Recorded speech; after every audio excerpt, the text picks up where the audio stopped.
সকালবেলা আকাশে হালকা মেঘ, চারপাশে যেন বৃষ্টির গন্ধ ভাসছে। এই বুঝি ঝেঁপে নামবে শ্রাবণের ঝড় ও বৃষ্টি। গ্রামের কাঁচা রাস্তা ধরে কয়েকজন মানুষ হেঁটে যাচ্ছে,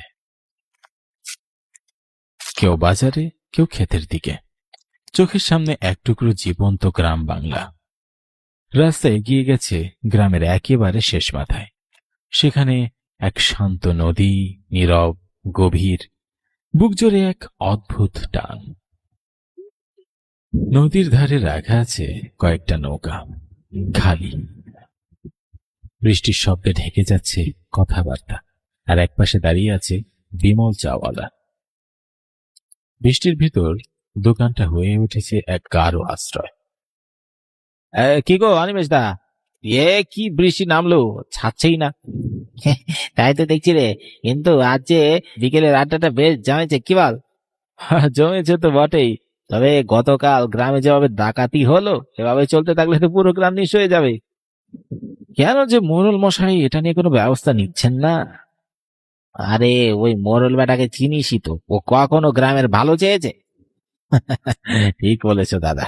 তা তোমার কাজের গতি কিরকম? এই তো চলছে, আগের মতোই কাজ হচ্ছে।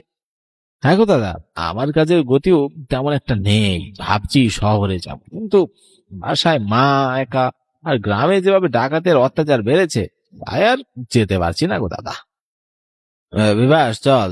ও অনিমেষ দাদা, চলো গো, বৃষ্টি থেমে গেছে, সন্ধ্যাও যে হয়ে এলো। হ্যাঁ হ্যাঁ, চল চল। চায়ের দোকানটা পিছনে ফেলে নরেশ, অনিমেষ আর বিভাস হাঁটতে শুরু করলো গ্রামের কাঁচা রাস্তা ধরে। আকাশে তখনও মেঘের ছাপ, কিন্তু বৃষ্টির আর কোনো নামগন্ধ নেই। চারদিকটা ভিজে ভিজে আর থমথমে। হাঁটতে হাঁটতে ওরা পৌঁছে গেল গ্রামের একদম নির্জন কোনায়। জায়গাটা পরিচিত, অথচ কেউ ওদিকটায় হাঁটতে যায় না সহজে। হঠাৎ নরেশ থেমে বলল, দেখো নিমেশদা, পোড়া কিছু গন্ধ পাচ্ছ? হ্যাঁ রে, একটা পোড়া গন্ধ তো পাচ্ছি বটে। একটা পোড়া গন্ধ, অস্বস্তিকর। ধোয়ার মতো কিছু নেই, আগুনের আলোর চিহ্ন নেই, তবু সেই গন্ধ কেমন যেন ভেসে আসছে বাতাসে।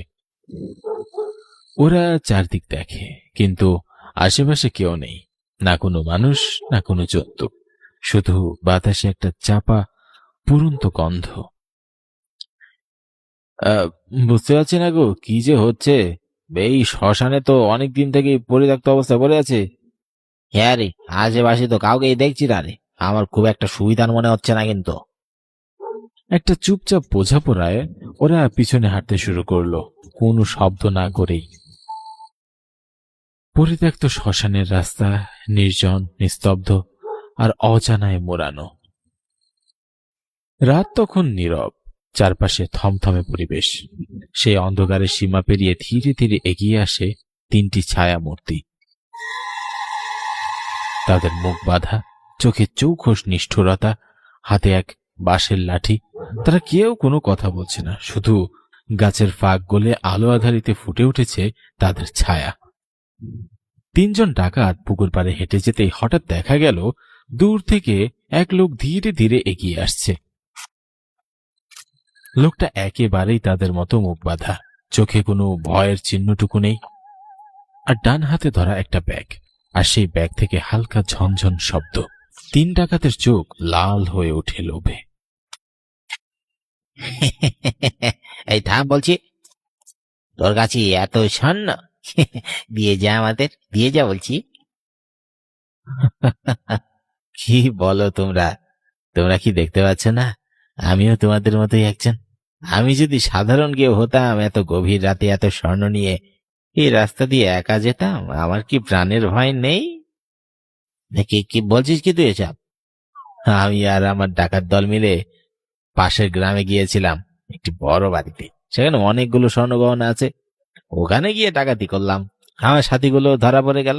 আমি কোনো মতে স্বর্ণর গহনা নিয়ে ব্যাগ তুলে দৌড়ে এদিকটায় চলে আসলাম।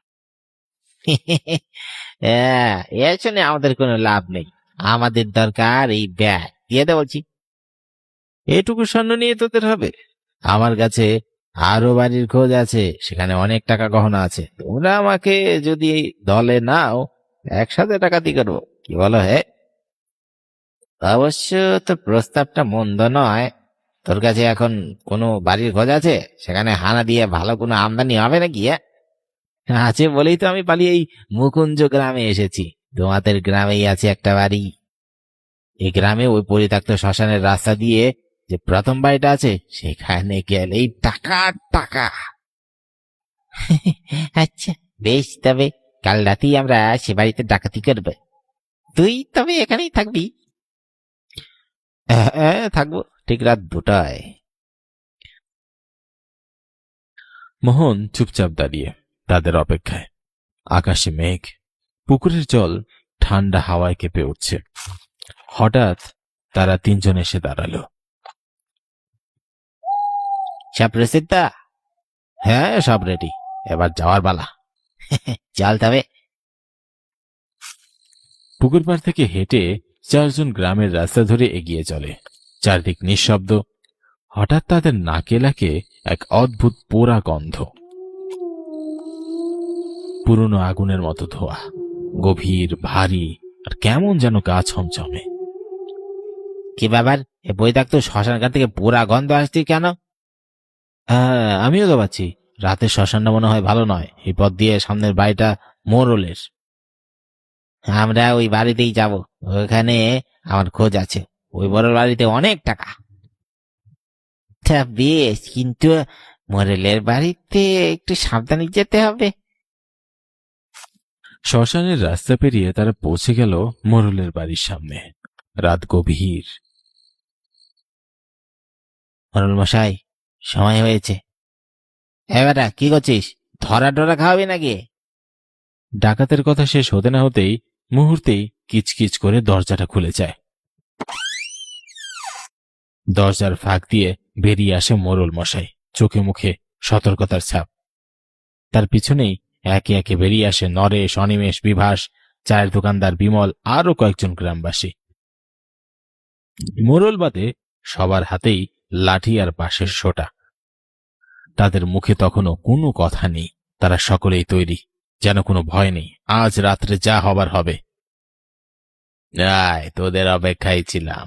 আর মোহন বাবা, তোমাকে অনেক ধন্যবাদ আমার এই ডাকাত দলদের ধরতে সাহায্য করার জন্য। মানে কি হচ্ছে এসব? তুই তবে আমাদের এখানে এনেছিস ফাঁসানোর জন্য? আজ তোকে ছাড়বো না রে। আমাকে পরে মেরো, আগে নিজের জান বাঁচাও। মানে মোরল মশাই, আমরা মানে ডাকাতি আর করবো না, ছেড়ে দেব। মোরল মশাই তোমাদের ছাড়লেও আমি কিন্তু ছাড়বো না। হঠাৎ করে মোহন আর মোহন থাকে না। তার গলা স্বর কেঁপে ওঠে, চোখ দুটো লাল আগুনের মতো জ্বলে ওঠে। তাকে ঘিরে বাতাস ভারী হয়ে আসে পুড়ে যাওয়ার গন্ধে। একই প্রতাপদা, তুমি এই অবস্থায়? কিন্তু আমরা সবাই জানি তুমি তো 1 বছর আগে চলে গেছো। কিন্তু তোমাকে এভাবে মারলো কে? আমি আমি বাসায় থেকে গিন্নির সাথে ঝামেলা করে বের হয়েছিলাম। তবে আমি সেই রাতে শহরে যাই, গিয়ে কয়েক মাস কাজ করি, করে ভালো টাকা রোজগার করি। তারপরে গ্রামে ফিরছিলাম। সেদিন ছিল অমাবস্যার রাত। শ্মশান ঘাটের রাস্তায় আসতেই। রাত তখন গভীর। চাঁদের আলোয় অন্ধকার পথটুকু কেবলমাত্র আন্দাজ করা যায়। সেই পরিত্যক্ত শ্মশানের রাস্তা ধরে প্রতাপ একা হাঁটছে, তার ডান হাতে একটা থলে। ঠিক তখনই সামনের কুয়াশা সরিয়ে এক এক করে 3টি ডাকাত বেরিয়ে আসে। তাদের মুখে ছিল কাপড় বাঁধা। একজন গম্ভীর গলায় বলল, এই থাম, ব্যাগটা দে। কোথায় যাচ্ছিস? হ্যাঁ, নিশ্চয় এখানে টাকা পয়সা আছে। আমাকে যেতে দাও, এই টাকাটা আমার খুব দরকার। আমি কিন্তু চিল্লাবো, গ্রামবাসীদের ডাক দেব। এই কথা শোনার পর ডাকাতদের হৃদয় পাথরের মতো হয়ে যায়, চোখ জ্বলে ওঠে। তারপর এক ঝটকায় ব্যাগটা কেড়ে নেয়। না, এই ব্যাগটা আমায় ফেরত দাও।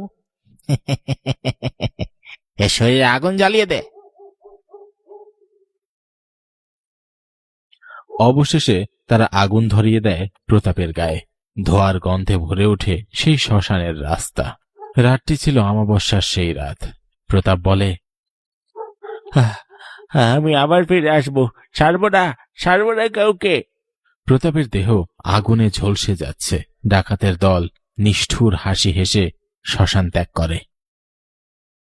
ঠিক এইভাবে এই তিনজন আমাকে মেরেছিল।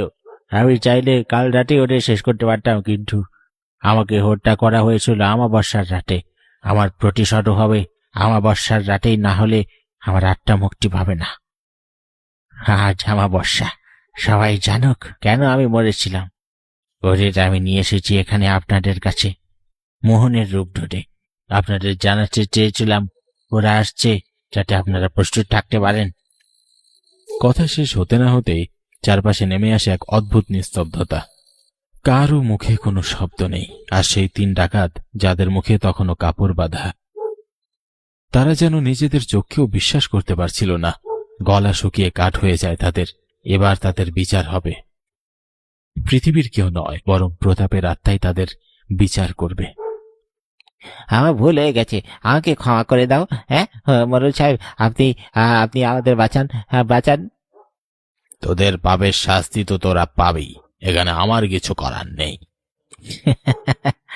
আমাকে যেমন করে পুড়িয়ে মেরেছিলি, এখন তোরাও এইভাবেই মরবি। মোড়ল মশাই যেন জমে গেছে। তার গলা শুকনো কাঠ হয়ে গেছে। চারপাশের বাতাস যেন ভারী হয়ে উঠেছে। লণ্ঠনের আগুনটা তখনও ম্লান হয়ে আছে। আর ঠিক তখনই প্রতাপ লণ্ঠনটিকে আছড়ে ছুঁড়ে মারে সোজা তিন ডাকাতের গায়ে। চারদিকে চিৎকার আর আগুন দাউ দাউ করছে। প্রতাপ নীরব ভাবে দাঁড়িয়ে থাকে, তার চোখে প্রশান্তি। আর তার পিছনে পুরো গ্রামবাসী, যারা স্তব্ধ হয়ে দাঁড়িয়ে আছে। প্রত্যেকের চোখে বিস্ময় আর ভয়, আর এক ধরনের মুক্তির আলো। এবার আমার একটা মুক্তি পেয়ে যাবে। সবাই ভালো থেকো। এই কথা শেষে ধীরে ধীরে তার শরীরটা হালকা হতে থাকে। তার পুরা রূপ যেন মিশে যেতে থাকে বাতাসে, কুয়াশার মতো গলে যেতে থাকে অন্ধকারে। আর কয়েক মুহূর্ত পর শুধু শূন্যতা। প্রতাপ নেই, শুধু এক শান্ত নিস্তব্ধতার মৃদু বাতাসে যেন ভেসে আসে এক মুক্ত আত্মার শেষ বিদায়।